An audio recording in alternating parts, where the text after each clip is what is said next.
You don't want to be in a place where there is no challenge. You might even quit your job if there is no challenge. Say, well, that's a good job. It gives you security. And you think, God, I can't stand this. It's eating away at my soul. It's all security and no challenge. Why do you want to challenge? Because that's what you're built for. That's what you're built for. You're built to take on a maximum load. Because that's what threatens you. And you need to be strong because life is extraordinarily difficult and because your evil king is always whittling away at this structure of the state. And you have to be awake and sharp to stop that from happening so that you do not become corrupt, so that your family doesn't become corrupt, so that your state doesn't have to become corrupt. You have to have your own eyes open and your wit sharp and your word at the ready. And you have to be educated and you have to know about your history and you have to know how to think. You have to know how to read. You have to know how to speak. And you have to know how to aim. And you have to be willing to hoist the troubles of the world up on your shoulders. And what's so interesting about that, so remarkable, and that's really manifested itself to me as I've been doing these public lectures. I've been talking about responsibility to people, which doesn't seem to happen very often anymore. The audiences are that quiet. I lay out this idea that life is tragedy tainted by malevolence. And everyone says, well, we always suspected that. No one has ever said it quite so bluntly. And it's quite a relief to hear that I'm not the only person who has those suspicions.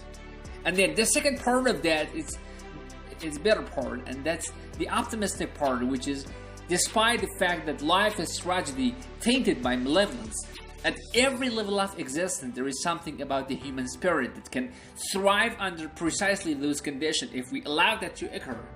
Because as difficult as life is and as horrible as we are, our capacity to deal with that catastrophe and to transcend that malevolent spirit is more powerful than that reality itself. That's the fundamental issue. I think that the fundamental issue of the Judeo-Christian ethnic, with its emphasis on the divinity of the individual, as catastrophic as life is and as malevolent as people can be, that's malevolent beyond relief. Fundamentally, a person has in spirit the nobility to set that right and to defeat evil. And that more than that, and that the antidote to the catastrophe of life and the suffering of life and the tragedy of life that can drive you down and destroy you, is to take on exactly that responsibility, to say, well, there is a plenty of work to be done, and isn't that terrible? And there isn't anything so bad. We cannot make it worse, and certainly try very hard to do so. And I have it within me to decide that I'm gonna stand up against that. I'm gonna strive to make the world a better place. I'm gonna strive to constrain the malevolence that in my own heart to set my family straight and to work despite my tragic lot for the betterment of everything that's in front of me.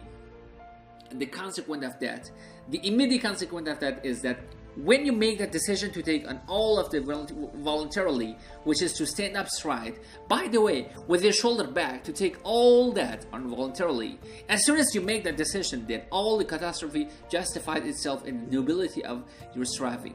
And that what it means to be an individual. Please check my channel for more awesome content. Do not forget to like, share, subscribe, and leave a comment. Your support means a lot. I don't want to calculate high-resolution utopia for myself only to have it squandered by fortune. How do I ensure that meaning I experience is self-determined? Well, you cannot, because there is an arbitrary element to existence. So it's gonna be squandered by some degree by fortune, but that's not the point. What are you going to do? Just sit back on your laurels and wait for the things to roll over you. So what you do, look, the hero myth basically says, go out there, confront the dragon, get the gold, share it with community, and live properly. Or it says, The alternative is face the tyrant, enter the desert as the consequence because everything's fall apart. Recast structure, find the promised land. There are the two elements to the hero myth, and that's the divine. It's the closest things to divine that we know. You might say, well, what happened if you follow the divine path? And the answer might be, well, everything turns out perfectly because God is on your side. It's like, no, that's not what happens because things do not turn out perfectly. It's your best bet. It's your best strategy. That's the thing. And dragons wouldn't be dragons if they couldn't eat you. And so, but that's okay. That's okay. There is something I found so useful about the biblical stories, especially about the Abrahamic stories, which I didn't know that well till I lectured about them last year. God calls people to the adventure of their lives.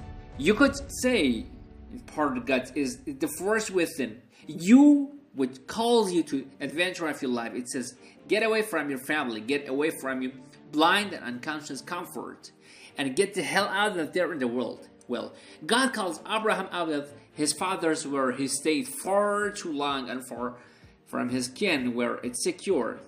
And the first things he encountered is a famine. And there is encounter a tyranny inhabited by people who want to steal his wife. It's like you think, well, Abraham should have just stayed in the bed and ignore God? Obviously, well, that's not how it is. It's like we're built for struggle as human beings. We're not after the bubbles of bliss that Dostoevsky described in the note from the underground. We're built to contend with the world. We're built to contend with reality. We want to challenge. And the best way that you can take on the challenge, because the challenge fortifies you. So you do not want to be secure. You want to be strong, and you get strong by taking on optimal challenges. And so you lay out your destiny in the world, and you take the strings and arrows of faith, and you make yourself stronger while you're doing so. And you might fail, and fortune might do you in. But it's your best bet. People that have extracted unbelievable successes out of catastrophic failures. I'm not saying that in a naive way. I know perfectly well what happens to people. You're doing fine in life and then you get cancer and then 6 months later you're dead.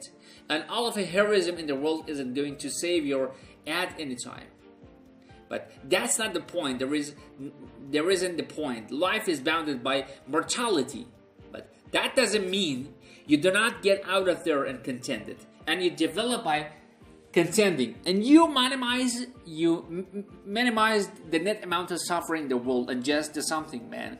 There is something to do. So it bets you laying in your basement and gathering bitter and then the terrible things that bitter people do. So you cannot ensure that the meaning you experience is self-determined. But you can play your role in the best of your ability. That will be good enough. And will be good enough. The meaning that you all find is that I believe is sufficient to be sustaining, perhaps even sustaining through the flood. So it isn't that you can avoid catastrophe.